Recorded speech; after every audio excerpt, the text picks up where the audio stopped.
Assalamualaikum warahmatullahi wabarakatuh. Innal hamdalillah wa la haula wa la quwwata illa billah. Raditu billahi rabba wa bil islami dinan wa bi Muhammadin sallallahu alaihi wasallam nabiyya wa ba'd. Puji syukur kita panjatkan kehadirat Allah. Salawat dan salam semoga terlimpah kepada Rasulullah, keluarga dan sahabatnya serta umat-umatnya yang taat dan patuh kepadanya. Bapak dari Kopertais serta Bapak dari Kanwil Agama yang saya hormati, Rektor dengan seluruh stafnya, serta para wisudawan serta orang tuanya yang hadir pada malam ini. Saya juga ingin mengucapkan selamat kepada saudara-saudara yang hari ini sebentar lagi akan diwisuda sebagai sebuah tanda telah berakhirnya satu jenjang pendidikan tinggi, yaitu untuk strata 1. Kepada saya diminta untuk memberikan sambutan karena Dewan Dakwah dengan Al-Ghurabah adalah merupakan sesuatu yang tidak mungkin bisa dipisahkan, karena keberadaan Al-Ghurabah itu tidak lepas daripada satu kerja yang dilakukan oleh Dewan Dakwah. Begitu juga Dewan Dakwah ada Sekolah Tinggi Ilmu Dakwah Muhammad Nasir, yang itu adalah tempat persemaian kader-kader dai yang ketika mereka selesai S1 mereka diwajibkan untuk melaksanakan tugas kependalaman selama 1 tahun. Dan alhamdulillah mereka bertugas dengan baik. Bahkan kalau yang sudah punya istri, istrinya dibawa ke tempat tugas, karena memang itu adalah sebuah kewajiban. Dia tidak akan mendapatkan ijazah kalau tidak melakukan pengabdian. Tapi imbalan yang kita berikan, kalau dia sudah melakukan pengabdian, dia boleh melanjutkan ke jenjang program S2, bahkan sampai kepada program S3. Itu imbalan yang kita berikan atas jerih-payah mereka. Tentu Al-Ghurabah adalah mengambil porsi pendidikan, walaupun secara esensial antara dakwah dengan pendidikan adalah sesuatu yang tidak mungkin bisa dipisahkan. Karena pada intinya adalah untuk melahirkan manusia-manusia yang beriman dan bertakwa kepada Allah. Bapak dan para saudara yang saya hormati, saya ingin memulai untuk mengajak para wisudawan melihat bahwa di hadapan kita ada dua realitas yang harus menjadi pikiran kita, konsen kita, dan kemudian kita jadikan sebagai suplemen, pemicu dan pemandu semangat kita. Dua realitas yang ada di hadapan kita, yang sekarang sedang melanda kehidupan kita. Yang pertama adalah hubun dunia. Kenyataan cinta dunia melanda seluruh kehidupan. Orang yang cinta dunia adalah orang yang menjadikan dunia sebagai tujuan. Dan ini tentu tidak bisa dibaca, tidak bisa didengar, karena itu adanya di dalam hati. Tetapi dalam konteks realitas kita bisa melihat bahwa salah satu ciri cinta dunia muncul di dalam kehidupan kita akan terlihat pada pertarungan untuk mendapatkan harta dan tahta dunia. Dan kita menjadi saksi hidup terhadap kenyataan yang ada di dalam kehidupan kita. Bagaimana pertarungan untuk mendapatkan harta dan tahta itu sedemikian rupa, bahkan hampir semua pihak kemudian menjadi sibuk karena terjadinya pertarungan untuk mendapatkan tahta dan harta itu. Sehingga pada gilirannya untuk mendapatkan itu menghalalkan segala cara. Bahkan bukan hanya sebatas menghalalkan segala cara, bahkan dia berani menjual agama karena dia ingin mendapatkan harta dan tahta. Cepat-cepatlah kalian berbuat baik, kata Rasulullah, karena akan datang satu fitnah. Yang fitnah itu seperti malam yang gelap gulita. Karena fitnah itu banyak orang yang paginya iman, sorenya kafir, sorenya iman, paginya kafir, karena sudah banyak orang yang menjual agama demi keuntungan dunia itu. Inilah realitas yang harus kita tangkap sebagai sebuah kenyataan yang harus kita ubah. Karena kalau kenyataan ini kita biarkan, kita tinggal menunggu kehancurannya saja. Ketika berbicara dalam konteks bangsa, maka itu adalah jalan untuk menuju kehancuran bangsa itu. Kemudian realitas yang kedua yang harus kita cermati adalah realitas perbuatan dosa. Perbuatan dosa yang dilakukan dalam kehidupan kita sekarang ini sudah tidak lagi sembunyi-sembunyi. Padahal setiap perbuatan dosa yang kita lakukan itu akan mencoreng hatinya. Padahal sekecil apapun perbuatan dosa itu ada akibatnya, baik di dunia sekarang ini maupun di akhirat nanti. Allah tegas menyebutkan, wa in min qaryatin illa nahnu muhlikuha qabla yaumil qiyamah aw mu'adzibuha adzaban syadida. Kalau di dalam sebuah kehidupan sudah muncul kemungkaran dan kemaksiatan, maka aku, kata Allah, akan menghancurkan negeri itu sehancur-hancurnya. Atau kalau tidak aku hancurkan negerinya, maka aku akan datangkan adab bagi penduduk negeri. Adab yang menimpa kehidupan kita sekarang ini sudah datang silih berganti. Yang satu belum selesai, yang lain sudah muncul lagi. Dan bahkan kita pun mulai akrab dengan musibah itu. Bahkan ketika 1 bulan saja tidak ada musibah, kita malah bertanya, kok tumben bulan ini belum ada musibah. Itu saking akrab. Kalau kita melihat data yang dimiliki oleh BKKBN pusat, hasil penelitian mereka di beberapa kota besar, 51% remaja Jabodetabek pernah melakukan hubungan seks di luar nikah. Untuk Medan 52%, Surabaya 54%. Ketika kita melihat data yang dimiliki oleh Komisi Nasional Perlindungan Anak, hasil penelitian mereka untuk anak-anak SMP, maka angkanya 87% siswa SMP tidak gadis lagi. Bahkan 22% pernah menggugurkan kandungan. Kalau kita melihat hasil penelitian Yayasan Kita dan Buah Hati, hasil penelitian mereka selama 2 tahun terhadap anak-anak SD kelas 4 sampai kelas 6, angkanya menunjukkan 22% anak SD kelas 4 sudah terbiasa mengakses internet porno. Kalau kita hitung anak SD kelas 4 itu berumur 10 tahun, kemudian kita kaitkan dengan umur umat Rasulullah, yang kata Rasulullah, "Akhiru ummati baina 60 wa 70." Umur umatku nanti antara 60 dan 70. Kalau kita ambil yang paling pendek 60 tahun saja, berarti 50 tahun ke depan generasi kita adalah generasi yang rusak.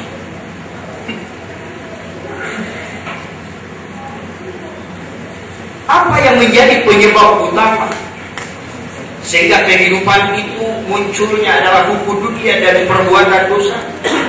2 penyebab utamanya. Yang pertama adalah gencarnya gerakan anti-Islam, yang mereka bekerja siang malam dengan program yang jelas, dengan sumber daya manusia yang profesional, ditopang oleh dana yang tidak terbatas, serta mereka memiliki fanatisme anti-Islam yang sangat tinggi. Mereka tidak pernah berhenti. Kemudian penyebab yang kedua adalah gagalnya pendidikan kita, gagalnya dakwah kita. Saya suka mengambil dengan ungkapan-ungkapan yang ekstrim. Walaupun pada dasarnya orang yang sudah mengajar tidak ada yang gagal, orang yang sudah berdakwah tidak ada yang gagal. Tapi untuk memicu dan memacu semangat kita, saya ingin mengatakan penyebab kedua adalah gagalnya pendidikan kita dan gagalnya dakwah. Kalau kita perhatikan dalam dunia dakwah. Justru di era reformasi ini dakwah yang paling bebas kita rasakan. Di zaman Orde Lama dakwah kita terkendala. Di zaman Orde Baru dakwah kita terkendala. Di era reformasi dakwah mendapatkan kebebasan yang sangat luar biasa. Hampir tidak ada satu sisi kehidupan yang tidak ada dakwahnya. Bahkan di komplek pelacuran seperti di Doli, Surabaya, itu pun ada pengajian. Tetapi sebagai aktivis kemudian kita harus berpikir dalam dunia, dalam era dakwah yang begitu bebas, kemungkaran juga begitu bebas. Padahal kalau kembali kepada rumus di dalam Al-Quran, qul ja'al haq wa zahaqal batil. Kalau yang hak itu sudah datang, maka yang batil pasti akan hancur. Ketika yang hak disuarakan, tapi yang batil tidak kunjung hilang, pertanyaannya, ada apa dengan pendidikan kita? Ada apa dengan dakwah kita?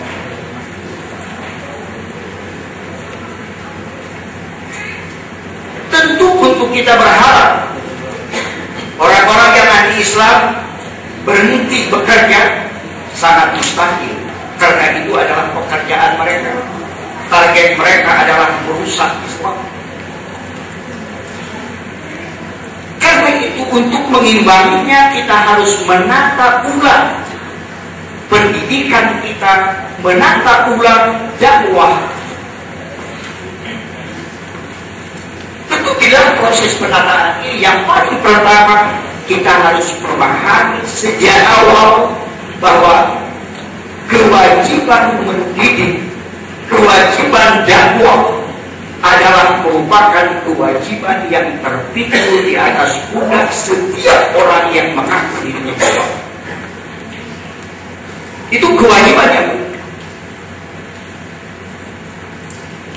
Kemudian kita juga harus memperjelas dan mempertegas tujuan pendidikan kita apa.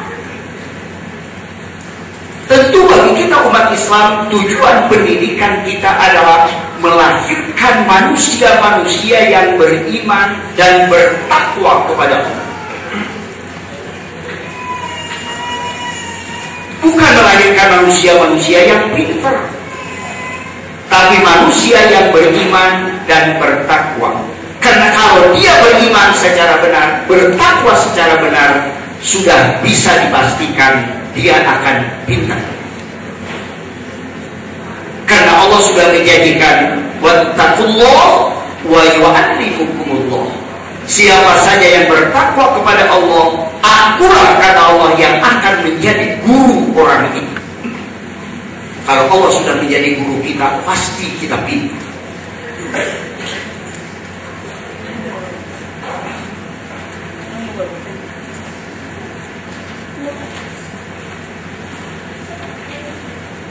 Dan ketika takwa itu sudah tertanam secara baik, ada janji Allah yang disampaikan kepada kita, wa may yattaqillaha yaj'al lahu makhraja wa yarzuqhu min haitsu la yahtasib. Siapa saja yang bertakwa kepada Allah, maka Allah akan senantiasa memberikan jalan keluar dari setiap kesulitan yang dihadapi oleh orang itu, dan Allah pun akan memberikan rezeki dari arah yang tidak diduga-duga.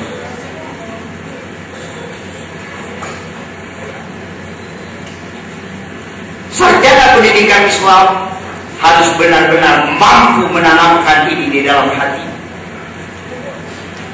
sehingga dia tidak akan disibukkan waktunya untuk memikirkan kapan gaji saya naik. Dia hanya berpikir bagaimana saya mendidik anak ini agar supaya dia menjadi orang yang beriman dan bertakwa. Karena dia sudah yakin kalau dia sudah bertakwa, maka Allah yang akan memberikan jalan keluar dari setiap kesulitan yang dia hadapi, dan Allah juga akan memberikan rezeki dari arah yang tidak diduga-duga. So, kalau nanti saudara-saudara mengharapkan rezeki yang terduga, yang diterima setiap akhir bulan, itu bisa mati gaya. Karena rezeki yang terduga itu paling-paling 7 koma. Artinya setelah 7 hari langsung koma. Karena kerja sebulan gak cukup untuk 7 hari. Tapi rezeki yang datangnya dari arah yang tidak diduga jumlahnya tak terhitung.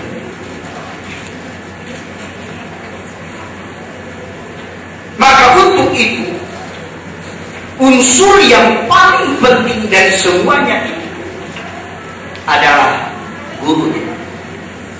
Tadi Bapak dari Kobar Tais juga sudah mengatakan tentang pentingnya guru. Bapak sudah tentang pentingnya guru.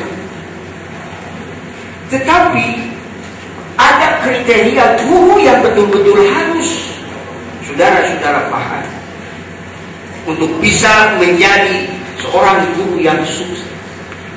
Yang pertama, guru itu dia harus memiliki iman yang imannya bisa melahirkan keikhlasan.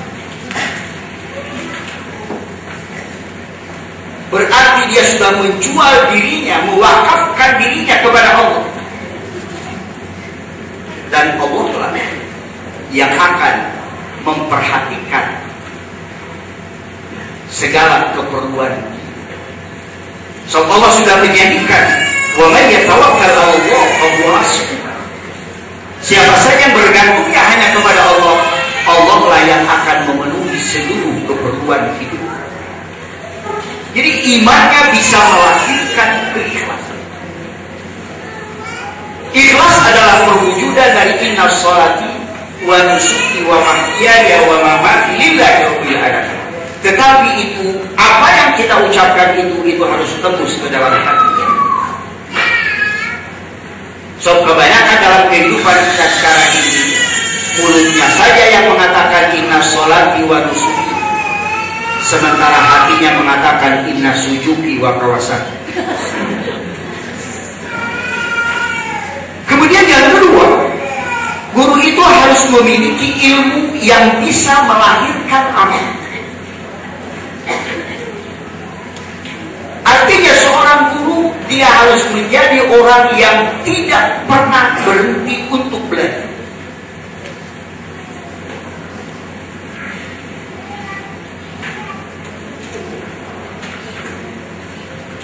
Jadi ilmunya bisa melahirkan amal. Kalau kita mengajarkan kepada anak itu sabar, maka kita lah yang harus menjadi orang pertama sabar di dalam menghadapi berbagai ujian dan cobaan. Jadi bukan hanya sekedar kita menyampaikan untuk orang, tapi kita sendiri tidak pernah melakukan apa yang kita sampaikan. Yang ketiga, dia harus memiliki akhlak yang bisa melahirkan keteladanan. Guru itu harus memiliki wawasan kekinian yang bisa melahirkan semangat untuk mengajar dan mendidik. Ketika kita melihat realitas yang ada, ketika kita membaca perkembangan-perkembangan yang tumbuh di dalam kehidupan kita, mudah-mudahan dengan itu sensitivitas kita terhadap apa yang ada di hadapan kita dan dampak dari apa yang ada itu kita sudah prediksi sedemikian rupa. Mudah-mudahan ini kemudian yang menjadi pendorong, pemicu dan pemandu semangat kita untuk menggulirkan pendidikan lebih giat lagi dan lebih semangat lagi.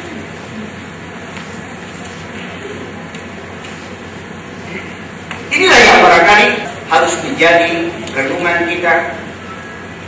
So, kalau hanya sebatas guru sekarang sudah sangat banyak. Terlepas daripada setuju atau tidak setuju, saya sangat tidak setuju kalau mendengar ada guru demo. Karena ini berkait dengan keteladanan. Tetapi dalam kenyataannya kita pernah mendengar ada guru demo. Berarti sama dengan mengajari anak-anak kita secara tidak langsung agar anak-anak juga berani demo. Sedikit ini ada manfaatnya. Dan mau maaf kepada rektor, saya mungkin tidak bisa sampai selesai karena mau ada tamu sehingga berbagi waktu. Dan sekali lagi saya ucapkan selamat. Yang mengharapkan dan memerlukan serta menunggu saudara-saudara di Medan, di dunia pendidikan sekarang sangat menunggu. Dan saya sangat senang kalau misalnya dari 80 yang sekarang di wisuda ini, ada 50 yang siap saya kirim ke daerah perbatasan. Saya sangat senang sekali karena kita sangat memerlukan untuk mengirim guru ke daerah perbatasan. Saya kira itu saja. Assalamualaikum warahmatullahi wabarakatuh.